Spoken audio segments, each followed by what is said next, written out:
Shirt है मेरा, मगर 26 साल मैं राजनीति में, 26 साल मैं पुलिस नौकरी में था। मैं एक भारतीय पुलिस सेवा का अधिकारी यानी कि आईपीएस ऑफिसर, जो काकी पहन के और AK-47 बंदूक पकड़ के हम ड्यूटी करते थे, ठीक है ना। मगर मैं आईपीएस ऑफिसर बनने से पहले आप जैसा गांवों में पैदा हुआ, बल्कि आपका घर तो थोड़ा बहुत बेटर है, मगर हम जो गांवों में पैदा हुए, जंगल में पैदा हुए, 8वीं कक्षा तक हम बिजली भी नहीं देखे, झोपड़ में अपना जिंदगी जिए।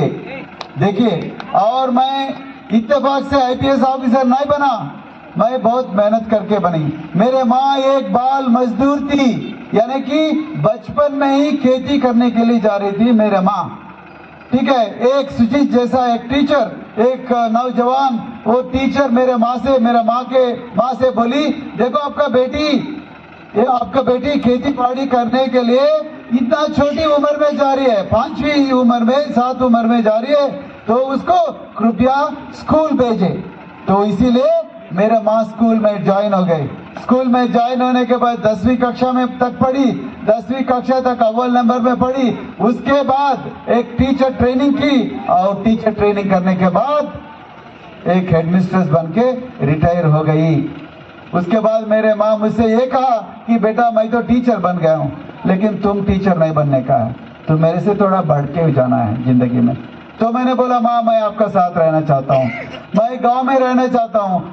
हमारा गांव में बहुत सारे लारियाँ चलते हैं, मैं एक लारी ड्राइवर बनना चाहता हूँ। लारी ड्राइविंग तो बहुत एक्साइटिंग चीज है बच्चों के लिए, ऑटो ड्राइविंग, चाहे मोटरसाइकिल ड्राइविंग या लॉरी ड्राइविंग। तो मेरे माँ ने कहा कि नहीं बेटा, वो नहीं, तुम मेरे से बढ़ के थोड़ा ऑफिसर बनना चाहिए। तो मैंने सोचा, मेरे माँ ने मुझे गांव से बाहर फेंक दिए।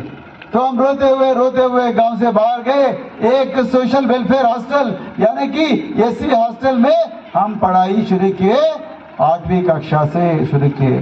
तो रोते 10वीं कक्षा कंप्लीट किए। उसके बाद हम इंटरमीडिएट यानी कि 12 कक्षा पढ़ा के वहां से सीधा हैदराबाद गए। हैदराबाद में जाते ही तगड़ी रैगिंग जानते हैं आप लोग? आप तो जानते हैं रैगिंग क्या है? सीनियर जो जूनियर्स को डराते हैं, पूरा उल्टा सीधा काम करा के जूनियर्स को डरा के भगा के कैंपस से बाहर फेंक देते। तो हम डर के फिर वापस घर को आ गए बुखार से। तो मेरे माँ ने बहुत आंखों में आंसू और लगातार रोना शुरू किया। बेटा मैंने सोचा तुम मेरे से बढ़ के बनोगे, मैंने सोचा तुम एक नेताजी सुभाष चंद्र बोस जैसा लीडर बनोगे, बाबा साहब अम्बेडकर जैसा लीडर बनोगे, जोगेंद्रनाथ मंडल जैसा लीडर बनोगे, ईश्वर चंद्र विद्यासागर यानी कि महात्मा ज्योतिराव फूले, सावित्रीबाई फूले ऐसा लीडर बन सकते, लेकिन तुमने वापस आके फिर वही मजदूर करने के लिए वापस आ गए।